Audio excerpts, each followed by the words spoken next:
আমি তো জার্মানি করি আগে। সাপোর্ট টাপোর্ট করি না।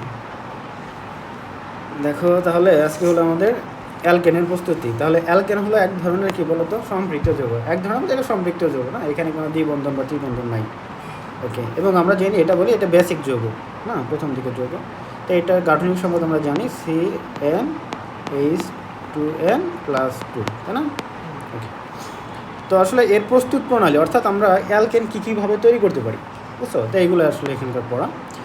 তো এখানে অনেকগুলা প্রসেসিংয়ের মাধ্যমে আমরা তৈরি করতে পারি, তোমাদের ক্লাসে হয়তো বা সব কিছু দেওয়া নাই। কী বলছে প্রথমে কার্বন ডাইঅক্সাইড থেকেও কী করা যায়, অ্যালকেন তৈরি করা হয় নিকেল প্রবাহকের উপস্থিতিতে কার্বন ডাইঅক্সাইডের সাথে 250 ডিগ্রি সেন্টিগ্রেড তাপমাত্রা উত্তপ্ত করলে মিথেন এবং পানি উৎপন্ন হয়। ওকে, তো মেলে এটা আসলে এইভাবে না, এটা আসলে আমরা যেটা বলি এটা অন্যরকম একটা বিষয়, এটা একটু অন্যরকম বিষয়। তাহলে এটা এইভাবে না, তো যাই হোক এটা তাহলে এটা তোমাদের বই আছে, এটা তাহলে পড়বা যে কার্বন ডাইঅক্সাইড থেকে কী তৈরি করা যায়, অ্যালকেন তৈরি করা যায়। মেনলি কী বলো তো, মিথেন। তো আমরা মিথেন তৈরির একটা বিক্রিয়া আছে যেটা অ্যাকচুয়াল রাইট বিক্রিয়া বলি আমরা। কথা হলো সেটা হলো যে আমরা কোক কার্বন থেকে মানে চূর্ণ বিচূর্ণ করা, মানে পানিশ করা কার্বন গুঁড়ো, মানে হাইড্রোজেন গ্যাস উত্তপ্ত করে ছাড়ি দেব। হ্যাঁ, কোক কার্বন থেকে তৈরি বানানো যায়। কোক কার্বনের মধ্যে কী করি আমরা, চূর্ণ বিচূর্ণ করে সেখানে আমরা বাষ্প দিব, অত্যন্ত উত্তপ্ত বাষ্প দিব। যদি বাষ্প দেয় এটা কত ডিগ্রি সেন্টিগ্রেড তাপমাত্রা বলো তো, মৌলিক 1300 ডিগ্রি সেন্টিগ্রেড তাপমাত্রার মতো, অনেক তাপমাত্রায় বাষ্প দিচ্ছি আমরা। বাষ্প দিলে দেখা যায় এখানে কী তৈরি হবে বলো তো, ওয়াটার গ্যাস বোঝো? ওয়াটার গ্যাস বলতে বোঝায় সমমোলার মিশ্রণ অফ কার্বন মনোক্সাইড এবং হাইড্রোজেন। এটা হলো ওয়াটার গ্যাস, বুঝছো? কার্বন মনোক্সাইড এবং হাইড্রোজেন গ্যাস, এটাকে একত্রে বলা হয় ওয়াটার গ্যাস। তাহলে বিভিন্ন ধরনের এরকম গ্যাস আছে, সমমোলার মানে দুইটা একমগুলো আছে না, তাহলে এটা বলা হয়, এটাকে বলা হয় ওয়াটার গ্যাস। দেন এই ওয়াটার গ্যাসের সাথে যদি আমরা বলি এখানে মনে করো নিকেল প্রবাহকের উপস্থিতিতে এর সাথে যদি আমরা কী দেই বলো তো, এখানে যদি আমরা সমমোলার অক্সিজেন যুক্ত করি, অক্সিজেন হাইড্রোজেন না নাকি হাইড্রোজেন লিখছি তো, হাইড্রোজেন বলতেছে অক্সিজেন না, তাহলে হাইড্রোজেন যুক্ত করি এখানে সমমোলার, মানে কি তাহলে এখানে কত দিতে হয় বলো তো, 2 মোল দিতে হবে, এখানে 1 মোল 2 মোল। তাহলে যদি এটা যুক্ত করি সেক্ষেত্রে দেখা যায় এখানে মিথেন তৈরি হয়। তাহলে এখানে আমরা কোক কার্বন থেকে মিথেন তৈরি করতেছি, কিন্তু তো আপনার মিলতেছে না, কারণ এখানে হাইড্রোজেনের সংখ্যা হচ্ছে ওইটা সহ ধরলে হচ্ছে 6। হ্যাঁ, এখানে তো বিভিন্ন মোল সে তুমি সমাধান করতেই পারো, ওটা বলি নাই আমি তো সমাধান করতেছি, আরও চিহ্ন আছে, পানি তো আর কখনো হবে না। হ্যাঁ, এখানে কেন সমান চিহ্ন দিছি, তাহলে হলো কেন, তাহলে দেখো পানি টানি হবে নাকি, তাহলে দেখো এখানে আমাদের দরকার নাই পানি হলে হয়েছে, আমাদের দরকার হলো খালি মিথেন কি হয়।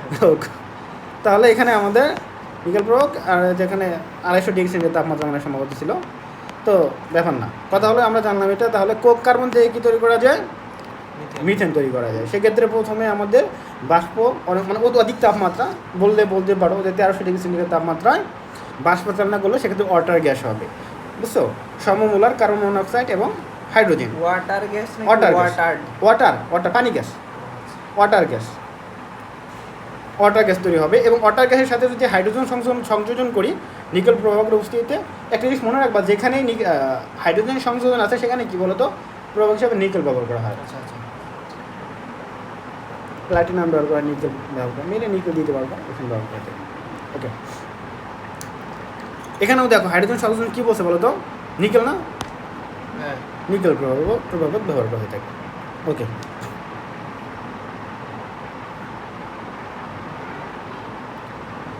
ওকে, তারপরে দেখো পরেরটা কী বলছে এখানে, অ্যালকিন এবং অ্যালকাইন থেকে, তো এই দেখো অ্যালকিন বা অ্যালকাইন যদি বলি, এখানেও দেখো নিকেল প্রবাহকের উপস্থিতিতে 180 থেকে 200 ডিগ্রি সেন্টিগ্রেড তাপমাত্রায় হাইড্রোজেন সংযোজন করলে কী তৈরি হয়, অ্যালকেন তৈরি হয়। ঠিক আছে, অ্যালকেন তৈরি হয়। এক্ষেত্রে দ্বিবন্ধন, এক্ষেত্রে মনে করো দুইটা মানে এক অণু যুক্ত হয়, এখানে 3 বন্ধন যেহেতু আছে 2 অণু যুক্ত হয় মিথেন তৈরি করে নিকেল প্রবাহকের উপস্থিতিতে। তো এটা আমরা যখন দেখবো একটা বিক্রিয়া আছে এখানে, মেনলি এখানে নিকেল বা প্যালাডিয়াম ব্যবহার করতে পারো, বুঝছো? নিকেল বা প্যালাডিয়াম ব্যবহার করা হয়, বুঝছো? ব্যবহার করা যেতে পারে। ওকে, তো আমরা একটু পরে দেখবো যখন অ্যালকিন প্রস্তুতি দেখবো, তখন দেখবো যে আমরা এই মানে ইথাইন থেকে কী তৈরি করা যায়, মানে ইথিন তৈরি করা যায়। আবার ইথিন থেকে হ্যাঁ, কথা হলো তো তাহলে আমরা তো একটা তাহলে যদি একে যদি আমরা এর সাথে যদি হাইড্রোজেন সংযোজন করি, প্রথমে তৈরি হয় কি বলতো? ইথিন। এইটা ইথিন, তারপরে কি তৈরি হয়? ইথিন। কিন্তু আসলে এটা তো সিকোয়েন্সে ঘটতেই থাকে। তাহলে আমরা আমাদের যখন দরকার যে ইথিন থেকে ইথাইন থেকে ইথেন তৈরি করব, তখন মাঝপথে বিক্রিয়াটাকে কি করতে হয়? থামাই দিতে হয়। এই জন্য তখন ব্যবহার করতে হয় বেরিয়াম সালফেট। বুঝছো? এটাকে বলা হয় প্রভাবক বিষ। অর্থাৎ এই প্যালাডিয়াম বা নিকেল যেটাই বলো, তার প্রভাবন ক্ষমতা কমিয়ে দেয়, অর্থাৎ এক স্টেপ হলে বন্ধ করে দেয়। এরপরে আর হাইড্রোজেন সংযোজন হতে পারে না, ফলে আর কি অ্যালকেন তৈরি হবে না, অ্যালকেন অবস্থায় থাকবে। এটা একটু পরে লাগবে, তোমাদের বইতে নাই এটা, তারপরে বললাম শিখে রাখলো আর কি। তাহলে দুইটা বিক্রিয়া দেখলে, এখানে তিনটা বিক্রিয়া দেখলে, একটা হলো কার্বন ডাইঅক্সাইড থেকে, একটা কোক কার্বন থেকে, আরেকটা হলো কি বলতো অ্যালকিন বা অ্যালকাইন থেকে, অর্থাৎ অসম্পৃক্ত হাইড্রোকার্বন থেকে অ্যালকেন তৈরি। ওকে, এখন দেখো আরেকটা বলছে ডিকার্বক্সিলেশন বিক্রিয়া, এর অপর নাম হলো ডুমা বিক্রিয়া। লিখে রাখো ডুমা বিক্রিয়া। হ্যাঁ, ডিকার্বক্সিলেশন বিক্রিয়া অপর নাম হলো ডুমা বিক্রিয়া। বইটা নিয়ে নিতে পারো, যে বইয়ের মধ্যে লিখে রাখতাম, তাহলে লিখে রাখো, পরে তুমি তুলে নিও।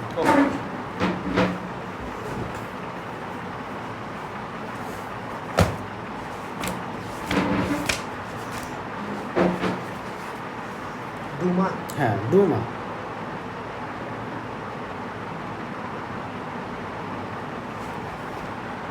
তাহলে এটা হলো ডিকার্বক্সিলেশন বিক্রিয়া বা ডুমা বিক্রিয়া। তো এটা কি ডিকার্বক্সিলেশন কথাটার মানে কি বলো তো? কার্বন সংখ্যা হ্রাস করা, কমানো। তো এই ক্ষেত্রে আমাদের যেটা ব্যবহার করা হয় সেটা হলো কার্বক্সিলিক অ্যাসিড সোডিয়াম লবণ। কার্বক্সিলিক অ্যাসিড সোডিয়াম লবণ মানে কি? যে অর্থাৎ এটা একটা কার্বক্সিলিক অ্যাসিড ছিল, মনে করো যে কোনো কার্বক্সিলিক অ্যাসিড হতে পারে। এটা হলো কি ইথানোয়িক অ্যাসিড, CH3COOH ছিল। তো এখানে সোডিয়াম লবণ মানে কি? যদি মনে করো সোডিয়াম হাইড্রোক্সাইডের সাথে বিক্রিয়া দাও, তাহলে কি তৈরি হবে বলো তো? তাহলে এখানে এটা অ্যাসিড কার্বনে বিক্রিয়া হবে না, তো লবণটা কি হবে? এই যে সোডিয়াম ইথানয়েট হবে, আর হচ্ছে পানি। ওকে। আর এখানে কি হবে? পানি উৎপন্ন হবে। তো আমাদের দরকার নাই, আমাদের মেনলি নিচে কোনটা? কার্বক্সিলিক অ্যাসিড আর সোডিয়াম লবণ। তো কার্বক্সিলিক অ্যাসিড আর সোডিয়াম লবণের সাথে সোডা লাইমের বিক্রিয়া, কার বিক্রিয়া বলো তো? Soda lime. এই যে এখানে সোডিয়াম হাইড্রোক্সাইড আর ক্যালসিয়াম অক্সাইড মানে কি? আমরা বলি এটা সোডা লাইম। সোডা লাইম দুইটা একসঙ্গে। এ পড়ছো না? হ্যাঁ হ্যাঁ, জানি। তাহলে কার্বক্সিলিক অ্যাসিড আর সোডিয়াম লবণের সাথে সোডা লাইমের বিক্রিয়া, ডাইরেক্ট লিখে দিবে এখানে এভাবে। সোডা লাইমের বিক্রিয়ায় কী উৎপন্ন হবে? তাহলে এখানে অ্যালকেন উৎপন্ন হবে। তাই এখানে যে কার্বন বিশিষ্ট আছে সেই কার্বন বিশিষ্ট হবে। দেখো এখানে দেখো দুইটা কার্বন ছিল, এখানে কয়টা কার্বন হয়েছে? একটা কার্বন। বুঝতে পারছো? যেহেতু এখানে কার্বন সংখ্যা হ্রাস আচ্ছা, পায়। এটা কিভাবে হয়? মানে কোনটার পরে কোনটা ঘটে, কোনটা কি করে? কোনটা? যেমন হচ্ছে আপনার সোডা লাইম নিলে কোনটা আগে গিয়ে কাজ করে? সোডিয়াম হাইড্রোক্সাইড আর সাথে এটা যুক্ত, এটা একসাথে সংযুক্ত বলি আমরা সোডা লাইম। অর্থাৎ দুটাকে একত্রে মিশ্রণ করে সেটা হয়ে যায় সোডা লাইম। কিন্তু মানে কাজটা করে কিভাবে? একটা মানে একটা ইয়া থাকে না, এই স্টেপের পরে এটা ঘটে, তারপরে এটা তৈরি হয়। না, আসলে তুমি যখন বিক্রিটা দেবা তখন দেখা যায় এখানে পুরোটাই মনে করে ডিঅ্যামিনেশন হয়ে যায়, মানে কাটা যায় আর কি। এখানে অ্যালকাইল মূলক হয়, আর এখান থেকে কি আসে? হাইড্রোজেন পরমাণু আসে। হলো কী হলো? মিথেন। বাকিটা মিলে এরা এদের মতো সাজায় নেয়। তাহলে মেনলি এ কিন্তু প্রভাবক হিসেবে থাকে এখানে, বুঝছো? এটাই। আর একটা কথা, প্রভাবক হিসেবে থাকলে তো আপনার এটা কোনো চেঞ্জ হওয়ার কথা না। চেঞ্জ হওয়ার কথা না। কোনটা? এই ক্যালসিয়াম অক্সাইডে, কারণ ওই বিক্রিয়ার পরে যে অবস্থা সেই অবস্থায় তো এখানে কি দেখাইছে? তোমার চেঞ্জ দেখাইছে? এইখানে আপনার কার্বন, এরা যেটা দেখাইছে এরা একদম প্রভাবক হিসেবে দেখাইছে, যার কারণে এখানে আছে। প্রভাবক কখনো চেঞ্জ হয় না, তো এখানে আছে, এখানে আছে। ও আচ্ছা আচ্ছা। বাট আমি বলতেছি ওরকম না, এরকম না, ওটা ওইভাবে থাকে আর কি। তো এখানে দেখো সোডিয়াম কার্বনেট, কার্বনটা কোথা থেকে আসছে? এই যে কার্বনটা। ও, বুঝতে পারছো? এত কিছু লাগবে না, ডাইরেক্ট দেখবা এটা থেকে এটা তৈরি আসে। বুঝতে পারছো? ওদের মতো ওরা তৈরি করে নেয়, দরকার নেই। তুমি তো রসায়নবিদ না, রসায়ন হওয়ার দরকার নেই। তাহলে কার্বক্সিলিক অ্যাসিড সোডিয়াম লবণ থেকে সোডা লাইমের বিক্রিয়ার মাধ্যমে তৈরি হবে কি আমাদের? এটা দরকারই নাই। কি তৈরি হবে? মিথেন তৈরি হবে। আরও কিছু দরকার হয়েছে বাই প্রোডাক্ট, এটা শুধু মনে রাখতে পারো, সোডিয়াম বাইকার্বনেট তৈরি হবে, শেষ। তো আমাদের মেন টার্গেট কী বলো তো? মিথেন তৈরি হয়েছে আর কি। ওকে, আর এটা কি? মিথেন যে তৈরি হলো, এখানে কার্বন সংখ্যা একটা কমে গেছে, এই জন্য এটা ডিকার্বক্সিলেশন বিক্রিয়া। অপর নাম হলো ডুমা বিক্রিয়া। আর আরেক নাম কী বলো তো? অবরাহ পদ্ধতি বলা যেতে পারে। অর্থাৎ এই যে অ্যালকেন তৈরির প্রসেসটা কেমন? অবরোহ মানে কি? নিচে দিকে, অর্থাৎ কার্বন সংখ্যা হ্রাস পাইছে। একটা হলো আরোহ পদ্ধতি, একটা হলো অবরোহ পদ্ধতি। দুই ধরনের পদ্ধতি আছে আমাদের এই অ্যালকেন প্রস্তুতির। তো এটা কি? অবরোহ পদ্ধতি। বুঝতে পারছো? আর তো আর আরোহী পদ্ধতি যেটা সেটা একটু করে দেখাচ্ছি আছে। ও না ইটার না, তো বলবো আরও আছে। আচ্ছা চলো করে যাই দেখি, ফাঁকা জায়গা গেছিল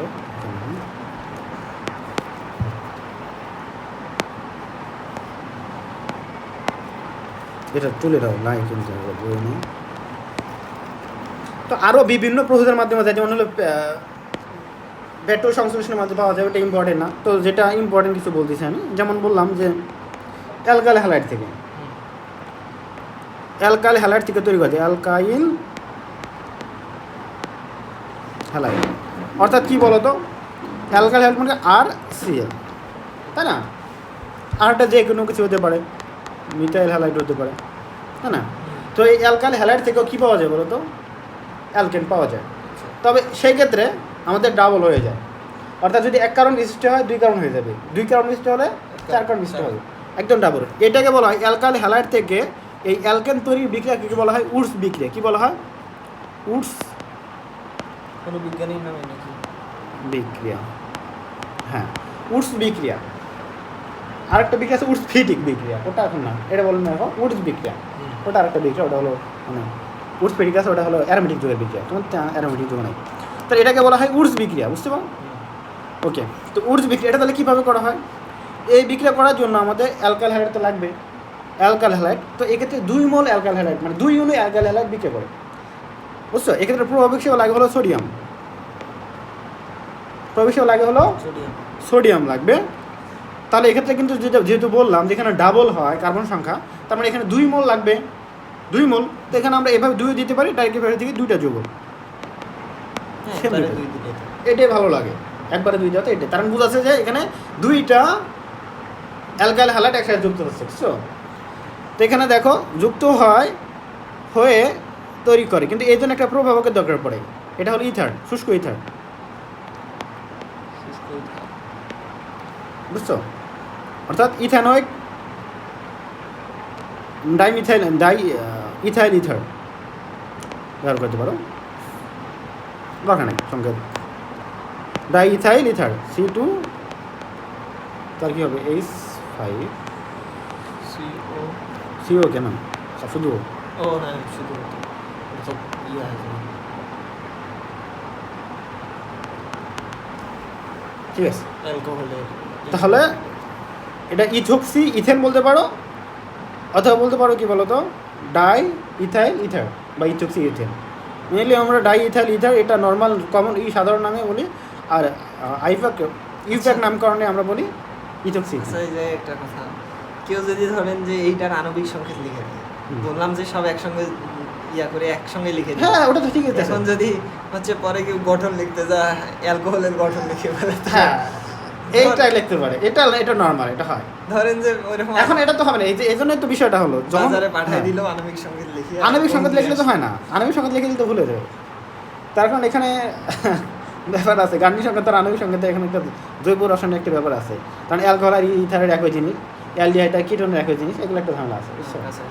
কাছাকাছি একই জিনিস, আর এদের সমানও হয়, এদের আণবিক সংকেত একই, মানে এগুলো সমান হয়, এগুলোকে আমরা বলি কি বলতো, এদের মানে কি বলবো, যেমন আইসোমার বলা যেতে পারে।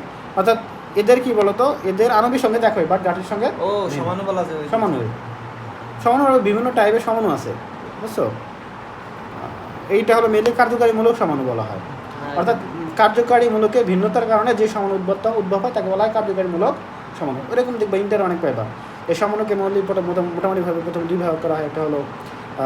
একটা হলো মানে কি বলবো, স্টেরিও বা ত্রিমাত্রিক সমান আছে এক ধরনের, আরেকটা হলো গাঠনিক সমান আছে। গাঠনিক সমানকে আবার 5 ভাগ করা হয়ে থাকে, একটা হলো চেইন বা শিকড় সমান, যেমন গত করে দেখেছিলাম যে একটা অ্যালকেন নর্মালি আছে, ওটাকে আমরা একটা শাখা বের করে দিলাম, নামটা পরিবর্তন হলো না। তো একটা ওরকম চেইন বা শিকড় সমানু আছে, আরেকটা হলো যে কার্যকারী মূলক সমানু আছে, ঠিক আছে? অবস্থান সমানু, যেমন একটার মধ্যে ওটা আছে এখানে, আমি একটু বড় দোকান নিলাম, ওটা হলে অন্য জায়গায় নিলাম, বুঝতে পারছো? মানে অক্সিজেনটা চেঞ্জ করে দিলাম, সেক্ষেত্রে দেখো অক্সিজেনের অবস্থানের ভিন্নতার কারণে নাম চেঞ্জ হবে। মনে করো যদি এই যে এটাই যদি মনে করো যে নর্মালি এটা এরকম আছে, এখানে আমি দিলাম কি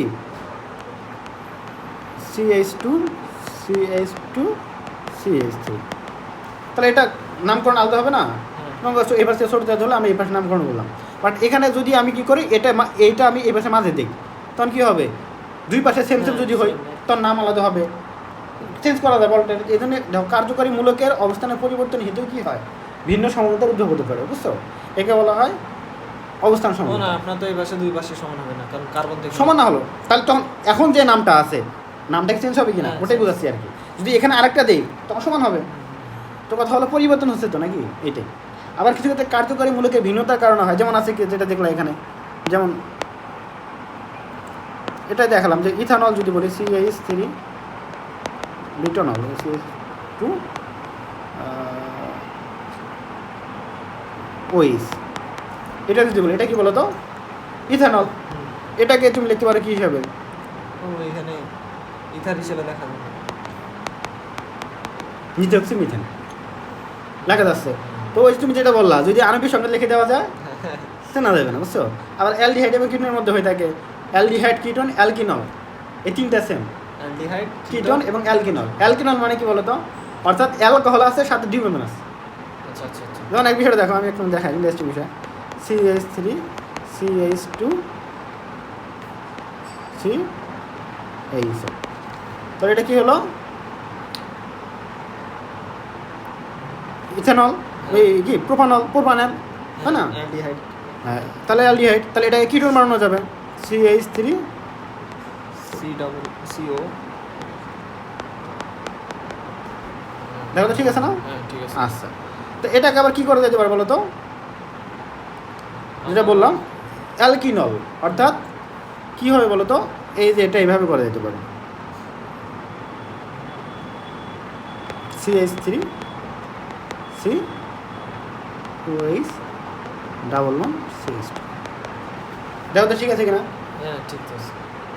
আণবিক সংখ্যা ঠিক আছে। হ্যাঁ, দেখো এখানে কার্বন কয়টা, তিনটা, কার্বন তিনটা, কার্বন 3টা, হাইড্রোজেন 3 3 6 5 1 6, হ্যাঁ, হ্যাঁ। অক্সিজেন একটা, অক্সিজেন একটা। এটাকে হলো অ্যালডিহাইড, এটা কি কিটোন, এটা হলো অ্যালকিনল, বুঝছো? তো এরকম এই তিনটার মধ্যে সমান হতে পারে, তো তিনটার মধ্যে যখন একটা যোগ হতে পারে, বুঝছো? তো এরকম ওকে, এরকম বিভিন্ন কিছু আছে, একটু বড় ক্লাসে বলা আমি বললাম। তো যেটা বলছিলাম যে এখানে কি হবে তাহলে, ওকে,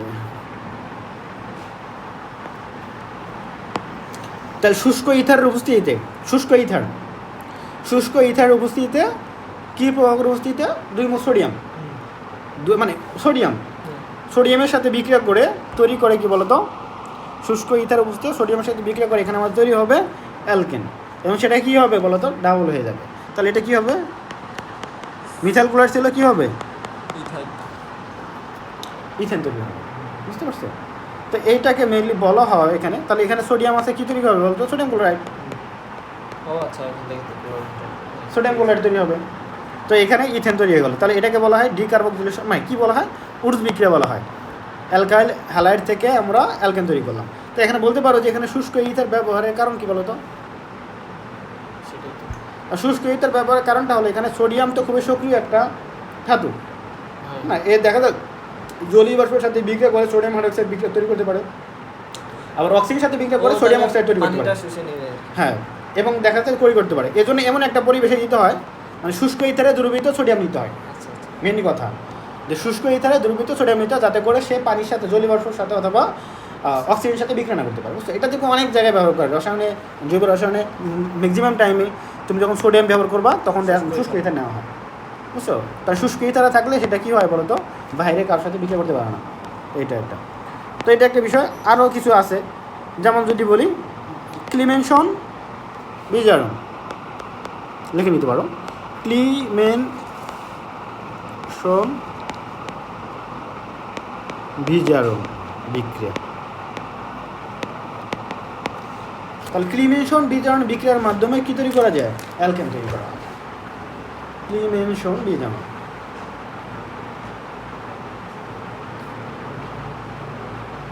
এর আগেটা তুলে নিয়েছো? তো এটা আবার কি, এটা আসলে ক্লিমেনশন বিজারণ তাহলে কাদের ক্ষেত্রে করা হয়, এটা কি কার্বনিল মূলকযুক্ত, কার্বন মুক্ত জানো না, তো অ্যালডিহাইড এবং কিটোন তো জানো নাকি, হ্যাঁ হ্যাঁ হ্যাঁ, তাহলে এই যে এটাকে বলা হয় মেনলি কার্বনিল মূলক। এই দেখো এটাকে বলা হয় কার্বনিল মূলক, বুঝতে পারছো? তো এই মূলকটা কাদের ক্ষেত্রে থাকে বলো তো? অ্যালডিহাইড এবং কিটোনে থাকে, তাই না? কিটোন তো জানো এটা আবার কার মধ্যে থাকে বলতো? অ্যালডিহাইডের মধ্যে তো থাকে নাকি? অ্যালডিহাইড কি বলো তো? CH4। তাহলে এর মধ্যেও কি এটা আছে কিনা বলো তো? আছে না? তো এটাকে মেইনলি বলা হয় কার্বনিল মূলক। তাহলে কার্বনিল মূলকযুক্ত যৌগ কোন দুইটা বলো তো? অ্যালডিহাইড এবং কিটোন, দুইটার মধ্যে এটা থাকে না? আচ্ছা, তাহলে এই কার্বনিল মূলকযুক্ত যৌগগুলো অর্থাৎ অ্যালডিহাইড এবং কিটোন থেকে অ্যালকেন তৈরি করা যায় এবং সেই বিক্রিয়াকে বলা হয় ক্লিভেশন বিজারণ। এটা কীভাবে করা হয়? কিটোন থেকে। হ্যাঁ, কিটোন এবং অ্যালডিহাইড থেকে।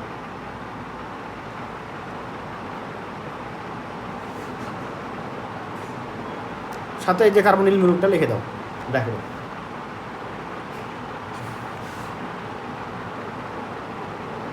ওকে,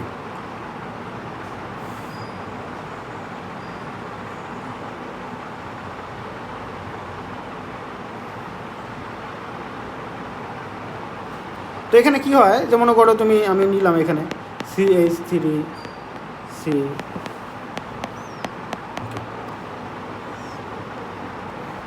ওকে, তাহলে এটা কি বলো তো? প্রোপানন। তাহলে এইটা থেকে আমরা তৈরি করব, এই জন্য যেটা করতে হয় এখানে মেনলি এই যে কার্বনিল মূলকটা আছে না, এইটা কনভার্ট হয়ে যায় হলো মিথিলিন মূলক। একটু আগে শিখেছিলাম না মিথিলিন মূলক? মেনলি এটা কনভার্ট হয়ে মিথিলিন মূলক হয়ে যায়। দেখো তো এই জায়গায় মিথিলিন মূলক বসাই দিলে কি হয়ে যায়? ও আচ্ছা, আপনার তো তখন প্রোপেন হয়ে যাবে না? প্রোপেনের কারণে তোমার CH2 থাকে মাঝে। তো এটাই কর। তো এই জন্য কিছু প্রভাবকের প্রয়োজন হয়। একটা হলো জিঙ্ক অ্যামালগাম, এরকম জিঙ্ক মার্কারি, এটাকে বলা হয় জিঙ্ক অ্যামালগাম। আর হলো গাঢ় HCl। এই প্রভাবকের উপস্থিতিতে তাহলে এখানে হয়ে যাবে কি বলতো? CH3 CH2 CH। তাহলে যে কোনো ধরনের অ্যালডিহাইড আর কিটোন যদি নাও, সেক্ষেত্রে জিঙ্ক অ্যামালগাম আর গাঢ় সোডিয়াম হাইড্রোক্সাইড হাইড্রোক্লোরিক অ্যাসিডের উপস্থিতিতে আমার এখানে কার্বনিল মূলকটা মিথিলিন মূলকে কনভার্ট হয়ে যাবে, বুঝতে পারছো?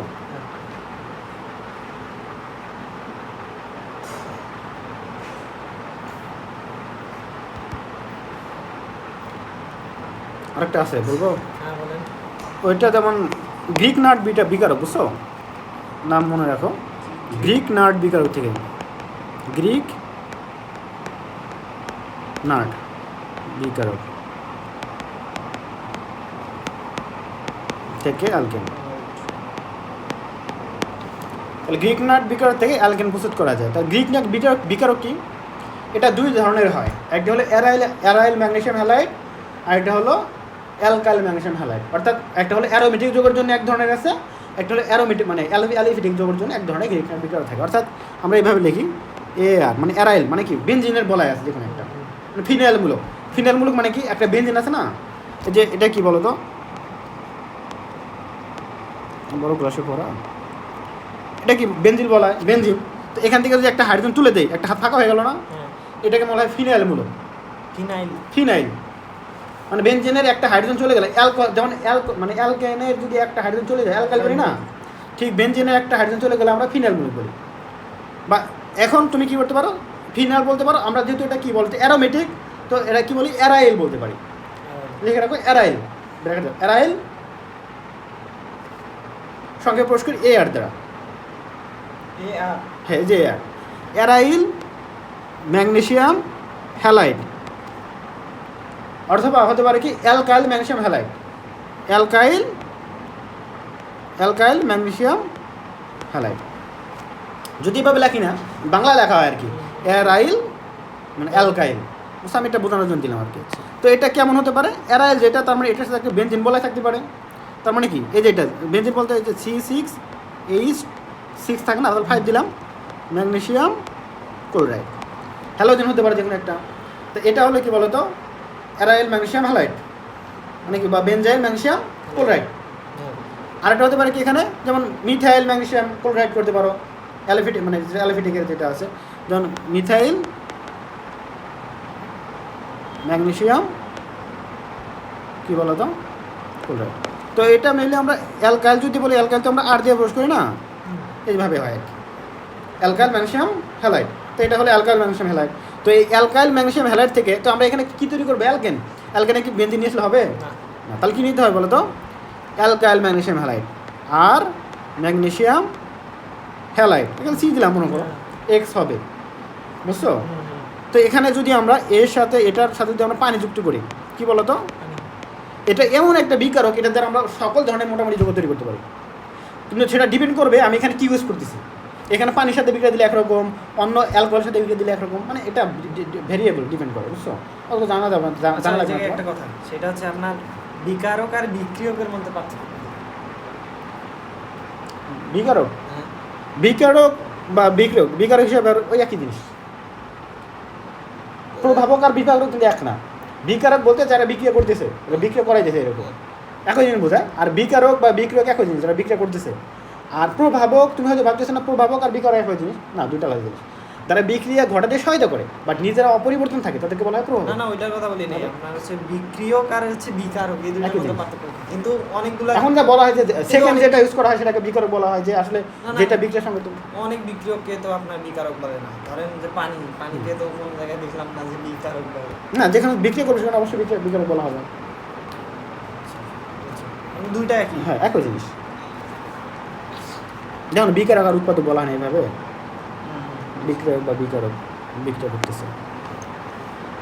আসলে এটা আসলে শুনতে এরকম মনে হয় যে বিকারক মানে প্রভাবক, বিকারক মানে বিক্রিয়া ঘটাচ্ছে, এরকম বোঝা যায় না?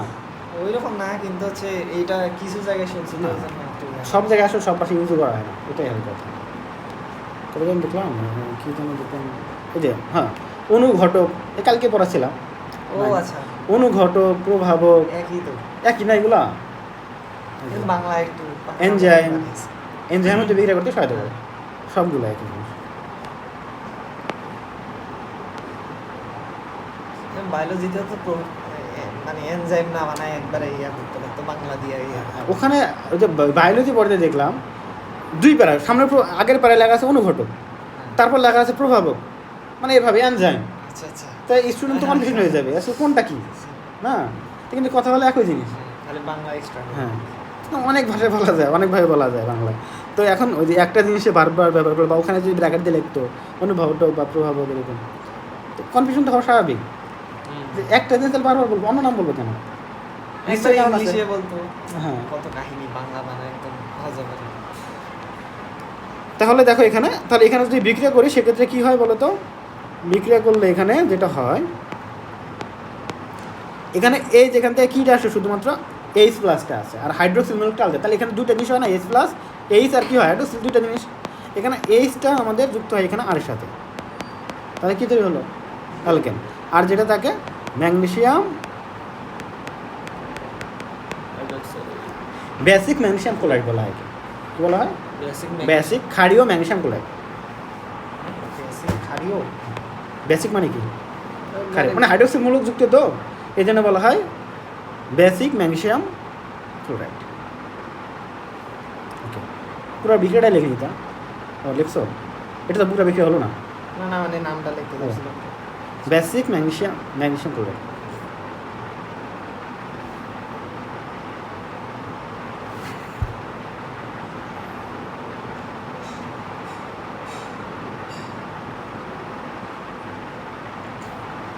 বেসিক বলার দরকার কি? এটা তো আপনার এমনিতেও তো ক্ষারীয় হবে। ক্ষারীয় তো, এই জন্য তো ক্ষারীয়। তুমি ডাইরেক্ট যদি ম্যাগনেসিয়াম ক্লোরাইড বলো তাহলে এটাকে বোঝাবে? ও না, তত এটাকে বোঝানোর জন্য বেসিক ব্যবহার করা হয়, বুঝছো? হ্যাঁ, ঠিক আছে। তো এইগুলাই মেইনলি, বুঝছো?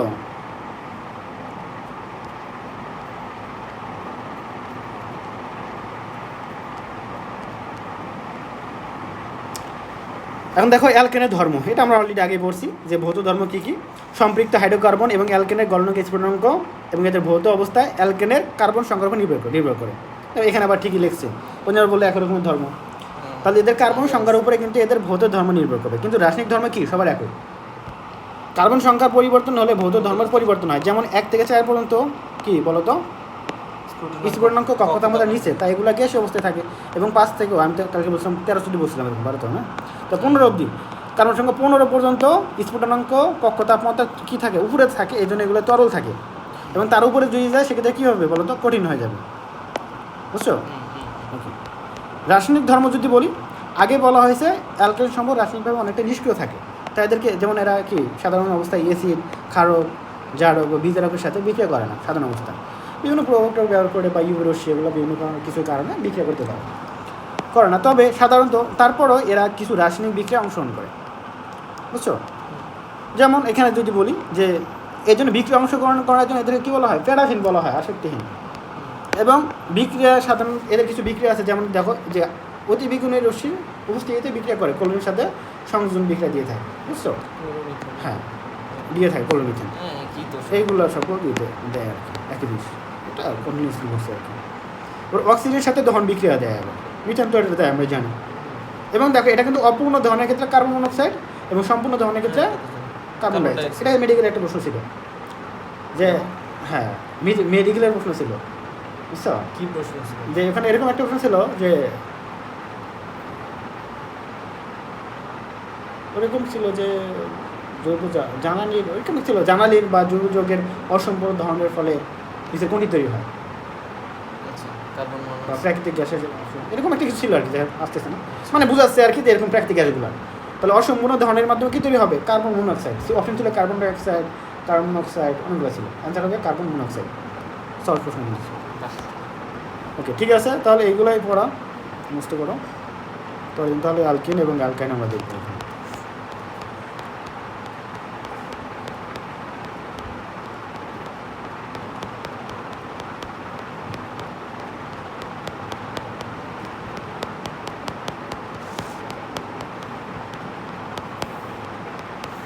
দুটো রয়েছে।